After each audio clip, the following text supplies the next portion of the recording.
Qu'est-ce qu'il y a? Ah, c'est joli. Oui, c'est un petit style un peu Jean-Paul Gaultier. Marinière.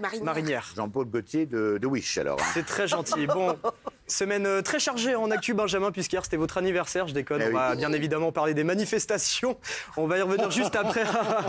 Mais juste avant, comme tous les mercredis, je vous ai préparé les meilleurs moments des interviews politiques de ces derniers jours, dans le gauche à droite. C'était cool. Allez, réveil compliqué pour Marc Fauvel, le journaliste de France Info. J'espère juste que Geoffroy Roux de Bézieux n'est pas trop susceptible. On a besoin évidemment des investissements étrangers en France. Geoffroy Roux de Bézieux, président du MEDEF. Olivier Dussopt était l'invité d'Europe Soir, et le moins qu'on puisse dire, c'est qu'ils savent mettre à l'aise sur Europe 1, peut-être même un peu trop. On a une demi-heure d'entretien, Olivier Dussopt. Mettez-vous à l'aise, enlevez votre cravate peut-être. Et ouais, du coup, après ça, Olivier Dussopt était hyper confiant, mais à force de baisser sa garde, ils lui ont vite fait regretter d'avoir ouvert son cœur. Comment ça va? Ça va très bien. Ça va très bien? Ça va très bien, c'est beaucoup de travail, mais ça va très bien. Attendez, un ballon à votre effigie, vous êtes égosié à l'Assemblée nationale, la Première ministre aurait dit qu'elle avait 50% de débiles dans son gouvernement. Comment ça va? Ambiance festive sur LCI, alors que ça se passe pas sur le plateau, hein. Ça se passe dans la tête de Gérard Larcher qui a changé d'humeur en 2 secondes. Moi j'y tiens beaucoup. C'est peut-être une faute d'auteur puisque j'étais le ministre en charge. Qui l'a introduit, non mais qui l'a introduit dans le code des tout seul. Et enfin, on me dit que le sénateur Jean-Pierre Sueur a une info de la plus haute importance à nous annoncer. Breaking news. Je voulais vous dire que moi je suis allé avant 13h manger rapidement une part de quiche. Breaking news.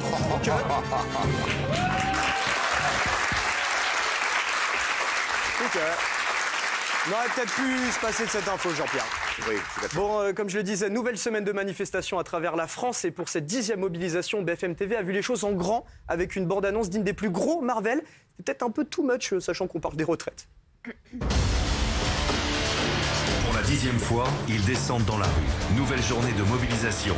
Demain, contre la réforme des retraites, avec toujours la menace de violence et de débordement. Retraite, jusqu'où ira la colère? Boum, BFM qui était chaud patate au point d'envoyer leurs journalistes à 7h du mat pour couvrir une manif qui commençait à 14h. Forcément, il n'y avait pas grand-chose à dire le matin. Alors écoutez, pour le moment, il n'y a rien à signaler, hein. On a vu quelques camions de police tourner, mais rien de, pour le moment, à signaler. Oui, tu m'étonnes, hein. C'est à 10h que l'action a commencé avec un blocage à l'aéroport Charles de Gaulle. Et heureusement qu'LCI a dégainé sa journaliste la moins catastrophiste. L'image forte de ce matin, c'est vraiment, regardez, ces gens qui sortent de leur voiture pour ne pas manquer leur avion. On voit des familles, des enfants finir leur trajet à pied. Certains courent dans la boue, désespérés, en colère. C'est vraiment l'apocalypse. Ça va. Oh mon Dieu, des voyageurs qui devaient être à bout de nerfs vu que c'était l'apocalypse. Vous, qu'est-ce que vous pensez de ce filtrage bloquant? Là, on savait, on s'y attendait. Nous, on a prévu le coup à l'avance, donc on est parti beaucoup plus tôt de la maison. On le savait, on s'y attendait, hein, c'était prévu. Donc non, là, ça me dérange pas. Je suis content justement de voir que ça bouge. Je suis assez fier de ça en vérité, donc c'est cool. C'est génial. Alors si vous allez au travail en transport, évitez de croiser cette journaliste qui risque de vous obliger à regarder BFM alors que vous en avez pas grand-chose à faire, comme cette dame. Regardez ce qu'elle regarde en même temps. Eh bien oui, évidemment, BFM TV. Elle est très fan. C'est vrai ça, non? Oui, je suis très fan de Christophe et Adeline. Pas du tout. Bah non, hein, et surtout que c'est LCI, la meilleure chaîne d'infos de vrais champions. Ils ont eu la bonne idée d'envoyer un journaliste cardiaque en manif.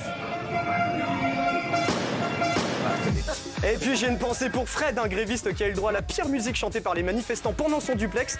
Ou alors peut-être qu'il voulait lui faire passer un message, je sais pas. Vous, financièrement, comment vous faites, Fred, avec 10 manifestations? Alors nous, ce qu'on a fait, c'est que quand il y a eu les manifs en 2019... Pauvre Fred, petite pensée pour lui. Je sais pas où elle a vu la boue, la dame sur BFM, la boue. Je sais pas, peut-être sur le côté ou dans sa tête aussi, à mon avis, comme les autres infos.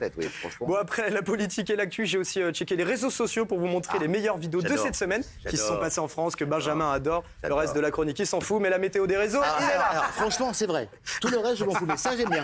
La météo des réseaux. On commence à Ardentou. Ce papa, il pensera 2 fois avant d'entrer dans la chambre de son enfant sans toquer. Une petite réunion de famille à Toulon où les premiers invités de ce gars viennent d'arriver à la maison d'ailleurs. Ça va et toi? Ouais, nickel. Tu viens d'arriver? Je sais pas, vous êtes arrivé à quelle heure? Premier jour de travail compliqué pour cet employé à Toulouse. À mon avis, il portera plus jamais de sac de sa vie. Oula. Et oui, direction le fast-food à Besançon où ce client se fait un petit kiff sans trop savoir pourquoi. Do you speak English? Attendez, je vais chercher quelqu'un. D'accord, vas-y. Vous parlez français? Bah oui. Bah pourquoi vous voulez que je parle en anglais? Je sais pas. Si vous croisez un pote dans la rue, évitez trop détourner son attention comme à Arles. Salut Leandro. Fais un coucou à Sunny. Et enfin à Cannes-sur-Mer, petite balade santé pour mamie dans des circonstances un peu spéciales. C'est la street ou c'est pas la street? Dis mamie, c'est la street. Mamie, c'est la street. Super. C'est la street, Benjamin. C'est la street. C'est la street. Merci beaucoup, c'était Andrea. Merci Benjamin, merci tout le monde, salut.